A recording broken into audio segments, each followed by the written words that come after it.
இயேசு உங்களை நேசிக்கிறார். இந்த நாள் வேதாகம தியானத்திற்கு உங்களை அன்புடன் அழைக்கிறேன். இதோ இஸ்ரவேலை காக்கிறவர் உறங்குவதும் இல்லை, தூங்குகிறதும் இல்லை. 121 சங்கீதம் 4 இரண்டாம் உலக மகா யுத்தம் நடந்து கொண்டிருந்த போது ஜெர்மானிய விமானங்கள் சரமாரியாக இங்கிலாந்தின் மேல் குண்டுகளை பொழிந்து கொண்டிருந்தன.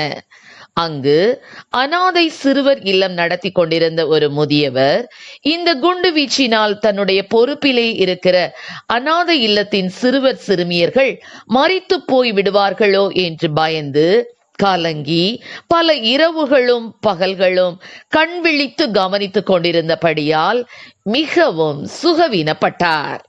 அப்போது அவரை பார்க்க ஒரு போதகர் வந்தார்.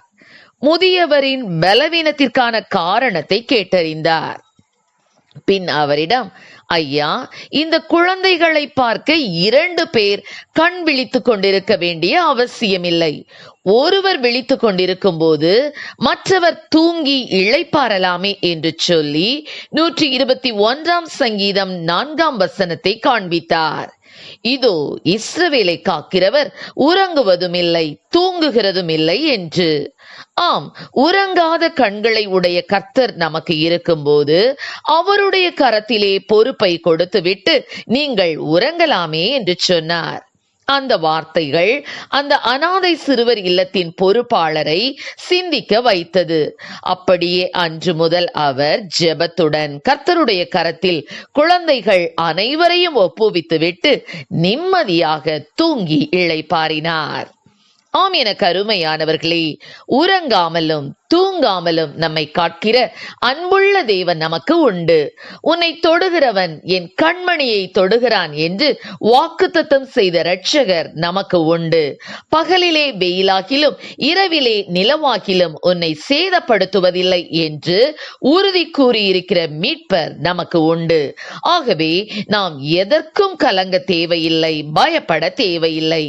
எல்லா பொறுப்புகளையும் கர்த்தருடைய சமூகத்தில் ஒப்புவித்துவிட்டு நாம் இளைப்பாறலாம்.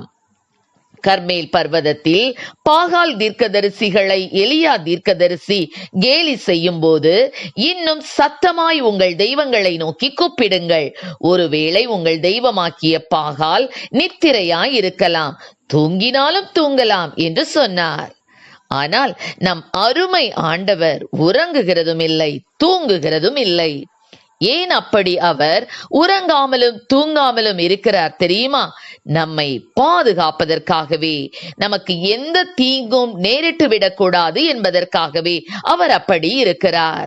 ஆகவேதான் தாவீது ராஜா, கர்த்தர் என் வெளிச்சமும் என் ரட்சிப்புமானவர், யாருக்கு பயப்படுவேன்? கர்த்தர் என் ஜீவனின் பலனானவர், யாருக்கு அஞ்சுவேன் என்று மார்த்தட்டி முழங்கினார். ஆம் பிரியமானவர்களே, உறங்காத கண்களை உடையவர் தன் கண்களை உங்கள் மேலேயே பதித்திருக்கிறார். உங்கள் மேல் தன் கண்களை வைத்து உங்களுக்கு ஆலோசனை சொல்லுவேன் என்று வாக்களித்திருக்கிறார். ஆகவே அவரிலே சார்ந்து கொள்ளுவீர்களாக. கர்த்தர் நகரத்தை காவாராகில் காவலாளர் விழித்திருக்கிறது விருதா என்று வேதம் கூறுகிறது. எனவே கர்த்தர் மேல் பாரத்தை வைத்து விடுங்கள், சமாதானத்தோடு நித்திரை செய்யுங்கள், அவர் உங்களை சுகபத்திரமாய் காத்து கொள்ளுவார். கர்த்ததாமே நம்மை ஆசீர்வதிப்பாராக. ஆமீன். ஜெபம். எங்களை அதிகமாய் நேசித்துவள் நடத்துகிற எங்கள் அன்பின் பரலோக பிதாவே, அப்பா, எங்களுடைய இக்கட்டுகளை நேரிடத்தில் அப்பா, என் தேவன் அப்பா, உறங்காமல் தூங்காமல் எங்களை பாதுகாக்கிற தேவன் அப்பா, ஸ்தோத்திர ஆண்டவரே, ஒருவரும் அதை சேதப்படுத்தாத படிக்காது இரவும் பகலும் காத்துக்கொள்ளுவேன் என்று சொன்ன தேவனப்பா, இது எங்களுக்கு இருக்கிறபடினால் ஆண்டவரே ஸ்தோத்திர ராஜா, நாங்கள் உண்மையிலே கத்தாவே விசுவாசத்தோடு கத்தாவே எங்களுடைய துக்கங்களை பாடுகளை கடந்து செல்லக்கூடிய கிருபைகளை கொடுப்பீராக.